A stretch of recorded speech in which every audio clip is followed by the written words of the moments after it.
Today on Open Exam Prep, we're covering a crucial topic for the SIE exam: fiscal policy. This is one of the two major levers used to manage the U.S. economy, and you can be sure you'll see questions on it.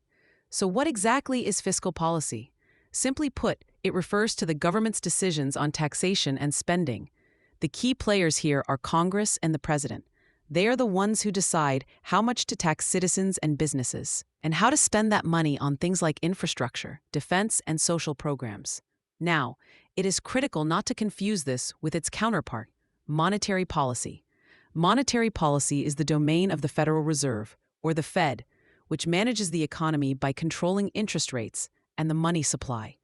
A common exam question will present a scenario and ask you to identify which policy is being used. If you see Congress, the President, or legislation mentioned, think fiscal. If you see the Federal Reserve or interest rates, think monetary. Let's break down the two main types of fiscal policy, starting with expansionary policy. This is used when the economy is in a downturn, like a recession with high unemployment. The goal is to expand, or stimulate, economic activity. The government has two primary tools to do this. First, it can cut taxes. When individuals and corporations have lower tax bills, they have more disposable income to spend and invest, which boosts demand and fuels economic growth. Second, the government can increase its own spending. Think of major infrastructure projects, like building new highways or bridges. This directly injects money into the economy, creating jobs and stimulating demand for goods and services. For the exam, you might see a question like, if the economy is experiencing a deep recession, which of the following actions by Congress would be most appropriate? The answer would be something like decreasing income taxes or passing a new infrastructure spending bill.